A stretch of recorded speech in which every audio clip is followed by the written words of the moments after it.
اللہ علی المؤمنین اذ بعث فیہم رسولا، کہ میرے بندے میں نے تمہارے اوپر احسان عظیم کیا کہ تمہیں میں سے تم کو اپنا ایک رسول عطا کیا۔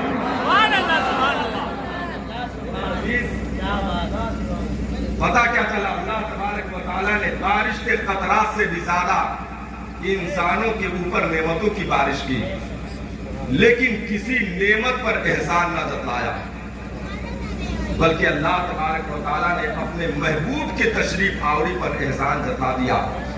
قرآن میں اعلان کر دیا، لقد من اللہ علی المؤمنین اذ بعث فیہم رسولا، کہ میرے بندے میں نے تمہارے اوپر احسان کیا کہ تمہیں میں سے اپنا تم کو ایک رسول عطا کیا۔ میرے عزیز، اب کو یہ انسان یہ سوال کرے، آپ اس انسان کے دامن کو پکڑیے جو حسین و جمیل بھی ہے، بڑی خوبصورت ہے، لیکن آنکھ کے دولت سے محروم ہے، اور آنکھ کے دولت سے محروم ہونے کے ساتھ ساتھ نہایت ہی غریب ہے۔ 10 روپے کے لیے وہ ترس رہا ہے، اور جو 10 روپے کے لیے ترس رہا ہے اس کے قریب ہو کر کے آپ کہیے کام کیجئے 1 لاکھ روپیہ ہم سے لے لیجئے، تو اس کے خوشی کا کوئی ٹھکانہ رہے گا؟ بولیے نا بھائی، وہاں کچھ بولیے۔ جو 1 روپے کے لیے ترس رہا ہو، 10 روپیہ جس کے پاس نہ ہو، آپ مفت میں اس کو 1 لاکھ دیں گے تو اس کی خوشی کا کوئی حد رہے گا؟ لوگ کہتے ہیں نا کہ اس کے پاؤں کے نیچے سے زمین کھسک جائے گی، وہ خوشی سے جھوم اٹھے گا، مچل اٹھے گا، لیکن وہ 1 لاکھ کے بعد فوراً آپ اس سے کہیے 1 لاکھ نہیں، میاں اپنی پوری جو ہے 5 لاکھ روپیہ لے لو، لیکن 1 آنکھ اپنا مجھے دے دو، کوئی انسان دے گا؟ اور کسی کے پاس جو نابینا ہے، آنکھ نہیں ہے، اس کے پاس چاہے جتنی دولت ہو وہ کہے گا یہ پوری دولتیں لے لو، لیکن اگر آنکھ کا انتظام ہو جائے تو بڑا اچھا ہوگا۔ آپ ذرا اندازہ لگائیے یہ آنکھ کتنی عظیم نعمت ہے۔ وہیں پر آپ مئی جون کے مہینے میں جب رمضان آتا ہے تو ایک روزے دار کے آپ قریب جائیے، بعد اثر قبل مغرب آپ اس سے سوال کیجئے کہ میں دنیا کی تمام غذائیں کا استعمال میں کر دے رہا ہوں، جو ہے انتظام کر دے رہا ہوں، دنیا کا ہر پھل و فروٹ تمہارے آگے رکھ دے رہا ہوں، لیکن ایک کام کرو، ہر چیز تم کھا لینا، کسی چیز پہ جو ہے پہرا نہیں ہے، لیکن پانی کو تم اپنے زبان سے نہ لگانا۔ وہ انسان کہے گا تمام غذائیں ایک طرف رکھ دیجئے، آپ دیجئے یا نہ دیجئے، مجھے 1 گلاس پانی کا ضرور بڑھا دیجئے۔ آپ ذرا اندازہ لگائیے کہ اللہ تبارک و تعالیٰ کی دی ہوئی نعمتوں میں سے ایک پانی کتنا عظیم نعمت ہے، آنکھ کتنا عظیم نعمت ہے، پاؤں کی کیا قیمت ہے۔ آپ ایک لنگڑے کے دامن کو پکڑ کر کے پوچھئے اولاد کتنی عظیم نعمت ہے، آپ بے اولادوں کے دامن کو پکڑ کر کے پوچھئے، وہ بتائے گا تمام دولتیں قربان کر دے گا، تمام عزتیں قربان کر دے گا، لیکن اگر نابینا ہے تو کہے گا آنکھ لوٹا دیا جائے، پیاسا ہے تو کہے گا پانی کا 1 گلاس بڑھا دیا جائے، لنگڑا ہے تو کہے گا پاؤں کا انتظام کر دیا جائے۔ یہ اللہ تبارک و تعالیٰ کی کتنی قیمتی نعمتیں ہیں جو پروردگار عالم نے اپنے بندوں کو مالا مال کیا ہے ان نعمتوں سے۔ لیکن آپ کا یہ سوال ہے کہ پروردگار عالم کی دی ہوئی نعمتوں سے ایک عظیم نعمت کا نام آنکھ ہے، ایک عظیم نعمت کا نام پاؤں ہے، ایک عظیم نعمت کا نام کان ہے، ایک عظیم نعمت کا نام زمین ہے، ایک عظیم نعمت کا نام آسمان ہے، ایک عظیم نعمت کا نام کھانا ہے، ایک عظیم نعمت کا نام دانا ہے، ایک عظیم نعمت کا نام ایمان ہے، ایک عظیم نعمت کا نام قرآن ہے۔ تو یہ تمام نعمتیں پروردگار عالم نے دیا، تو ان تمام نعمتوں پر احسان کیوں نہیں جتا دیا کہ میرے بندے میں نے تم کو پانی دیا اس لیے میں نے تمہارے اوپر احسان کیا، میں تیرے جسم میں 2 پائے تم کو دیا اس لیے میں نے تمہارے اوپر احسان کیا، اے میرے بندے میں نے تم کو آنکھ دی اس لیے میں نے تمہارے اوپر احسان کیا۔ پروردگار عالم دنیا کی تمام نعمتوں کو ایک طرف رکھ کر کے اپنے محبوب کی تشریف آوری پر احسان کیوں جتا رہا ہے؟ تو میں آپ کو بتانا چاہتا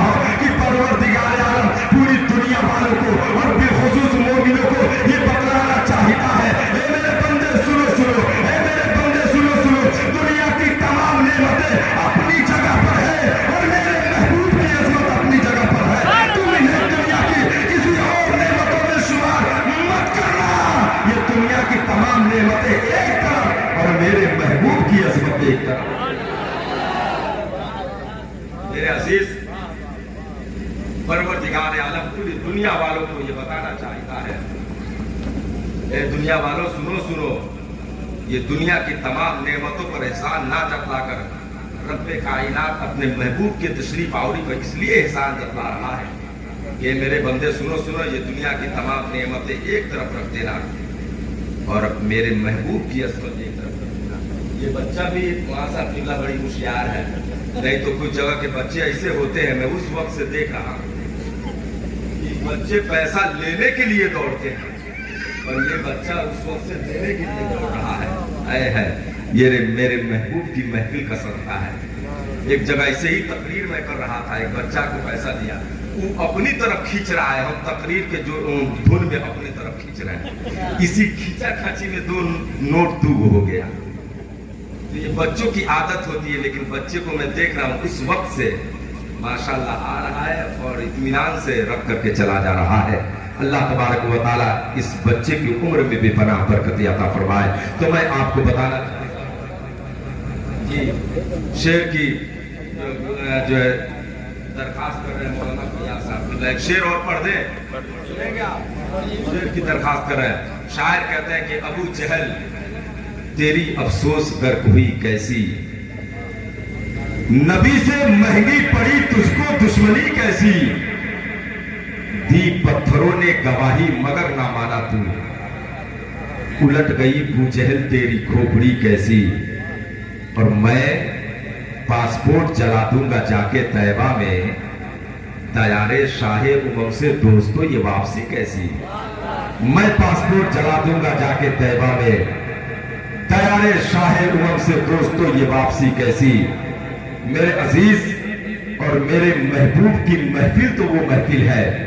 آج نعت مصطفیٰ سننے کے لیے ہم جو ہے قاری نسیم صاحب ضیائی کو ہم نے دعوت دیا ہے، قاری نوشاد صاحب قبلہ کو بلایا ہے، لیکن میرے محبوب کی محفل تو وہ محفل ہے جب آپ چلیں گے تو برادر وطن جو ہے شنکر بہاری بجنور سے بیٹھ کر کے میرے محبوب کی عظمت کو بیان کرتے ہیں اور میرے محبوب کی محفل کو بیان کرتے ہیں۔ شنکر بہاری بجنور کے سرزمین پر بیٹھ کر قلم اٹھاتے ہیں اور نبی کی شان میں نعت لکھتے ہیں۔ کیا وہ سننا چاہیں گے تو ایک مرتبہ پیشگی کہہ دے سبحان اللہ۔ بجنور کے سرزمین سے شنکر بہاری نے کہتے ہیں کہ سرکار کے دربار سا دربار نہیں ہے، دنیا میں تو ایسی کوئی سرکار نہیں ہے، سرکار کے دربار کا دربار نہیں ہے، دنیا میں تو ایسی کوئی سرکار نہیں ہے، وہ چاہیں تو ہو جائیں میری مشکلیں آسان، ان کے سوا میرا کوئی غمخوار نہیں ہے، ان کے سوا میرا کوئی غمخوار نہیں ہے۔ اور آج اس محفل میں جب اپنے ہاتھ دل پہ رکھ کر کے سوچیں گے تو صحیح، نہ جانے کون کون سے انسان اللہ تبارک و تعالیٰ نے انہیں بوڈی صحیح دیا ہے، جسم و عقل سے نوازا ہے، ہر چیز سے مالا مال کیا ہے، لیکن انہیں اس محفل میں آنے کی توفیق نہیں ہے۔ میں اس محفل کی عظمت کو بتا دینا چاہتا ہوں، میاں یہ تو وہ محفل ہے، یہ تو وہ محفل ہے کہ جہاں انسانوں کی کیا مجال، بلکہ وقت کے جبریل بھی آتے ہیں تو ہاتھ پار کر کے کھڑے ہو جاتے ہیں۔ یہ تو وہ محفل ہے جس کی شان میں شاعر کہتے ہیں وہ آ رہے ہیں، زلف اپنی سجا رہے ہیں، تم مانو یا نہ مانو تمہاری مرضی، مدینے سے سواری چل پڑی ہے، آقا تشریف لا رہے ہیں۔ یہ وہ محفل ہے، اس محفل کی عظمت کو بیان کرتے ہوئے بھبوا ضلع میں بجنور میں بیٹھ کر شنکر بہاری کہتے ہیں کہ سرکار کے دربار سا دربار نہیں ہے، دنیا میں تو ایسی کوئی سرکار نہیں ہے، وہ دل تو کسی کام کے قابل نہیں یارو، وہ دل تو کسی کام کے قابل نہیں یارو، جس دل میں غم احمد مختار نہیں ہے، وہ دل تو کسی کام کے قابل نہیں یارو، وہ دل تو کسی کام کے قابل نہیں یارو، جس دل میں غم احمد مختار نہیں ہے، وہ دل کس کام کا ہے؟ جس دل میں عشق رسول کا شمع نہ روشن ہو، وہ دل کس کام کا ہے؟ جس دل میں نبی کی محفل کی عظمت نہ ہو۔ یہ تو وہ محفل ہے جس کے بارے میں شاعر نے کہا تھا، یہ بزم مصطفیٰ ہے مومنو آنکھوں سے چل کے آ، وہ آئیں گے مدینے سے تو گھر سے چل کے آ۔ شنکر بہاری انہی دلوں کو اپنے تصور میں بساتے ہیں اور کہتے ہیں وہ دل تو کسی کام کے قابل نہیں یارو،